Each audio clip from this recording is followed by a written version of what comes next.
અને મારા પરિવાર દ્વારા અલ્પેશ અને મારા પર જે આક્ષેપો નાખવામાં આવ્યા છે, અલગ અલગ ધમકીઓ, મારી નાખવાની, ઉપાડી દેવાની, આ બધી ધમકીને અને ખાસ કે મારા સાસરે એટલે કે શેરથા જઈને જેમ તેમ બોલી અને ધમકીને આપી બધી વાહિયાત વાતોથી કંટાળીને તમને બધાને વિડીયો દ્વારા જણાવું છું.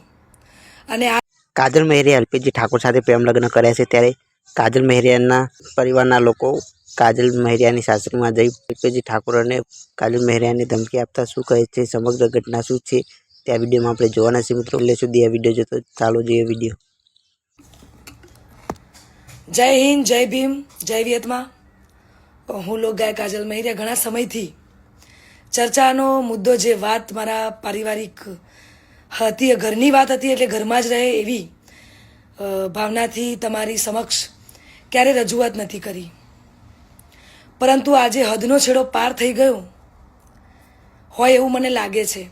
આજે વિડીયોના માધ્યમથી જણાવું છું કે ગત તારીખ 10/10/2025ના રોજ મેં મારી મરજીથી અને પૂરી સ્વભાન અવસ્થામાં ભારતીય સંવિધાનના નિયમો અનુસાર ભારતના સ્વતંત્ર નાગરિકતાના નિયમ મુજબ પુખ્ત વયે મેં મારી મરજીથી અલ્પેશ જોડે લગ્ન કર્યા છે. ના કોઈ ધાકધમકી કે ના કોઈ દબાણથી કર્યા છે. અલ્પેશ અને મારું પોતાનું રિલેશન છેલ્લા 1.5 વર્ષથી હતું.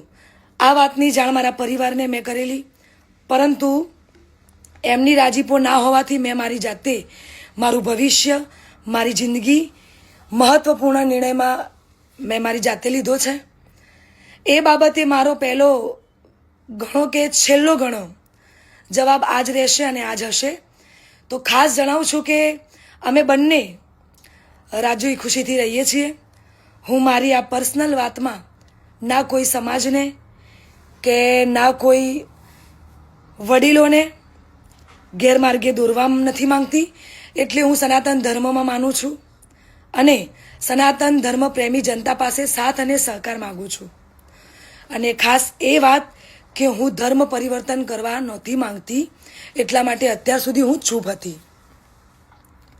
આ નિર્ણય પર અડગ રહી છું એનું કારણ કે હું સનાતની છું અને મારા પરિવાર દ્વારા અલ્પેશ અને મારા પર જે આક્ષેપો નાખવામાં આવ્યા છે, અલગ અલગ ધમકીઓ, મારી નાખવાની, ઉપાડી દેવાની, આ બધી ધમકીને અને ખાસ કે મારા સાસરે એટલે કે શેરથા જઈને જેમ તેમ બોલી અને ધમકીને આપી બધી વાહિયાત વાતોથી કંટાળીને તમને બધાને વિડીયો દ્વારા જણાવું છું.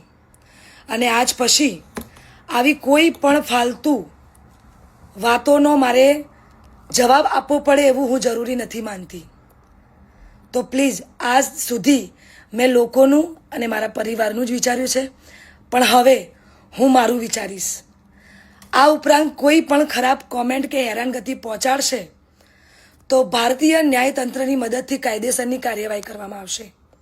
જય હિન્દ, જય ભીમ, જય વિયતમાં.